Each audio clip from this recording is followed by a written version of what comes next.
ថ្ងៃបានជួបអូនបេះដូងផ្ទឹមប្រែបងមានអ្នកក្បែរតែចិត្តនឹកអូនជា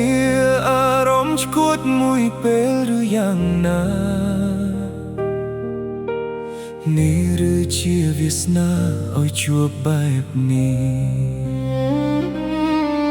មិនហ៊ានប្រាប់ថាបងលួចស្នេហ៍មុំ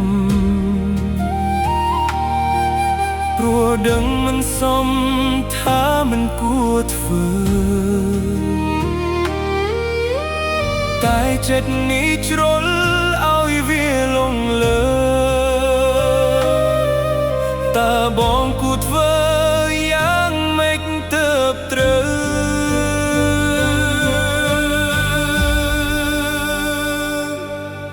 ស្រឡាញ់រូបអូនបងខុសដែរទេទាំងដឹងថាស្នេ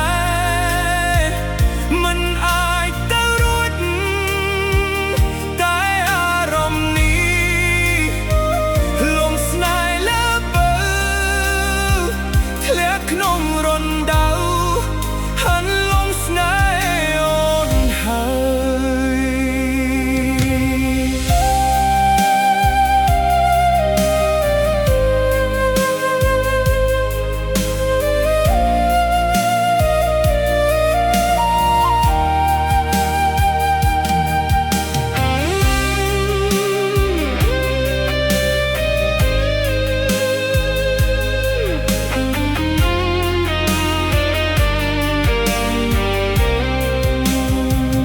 បើសិនជាអា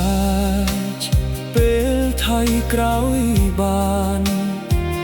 សំជួបកល្យានអូនបានមុនគេមិនដូចពេលនេះធ្វើមនុស្សក្បត់ស្នេហ៍មានចិត្តវាឆ្វេអារម្មណ៍ផិតក្បត់មិនហ៊ានប្រាប់ថាបងលួចស្នេហ៍មុំ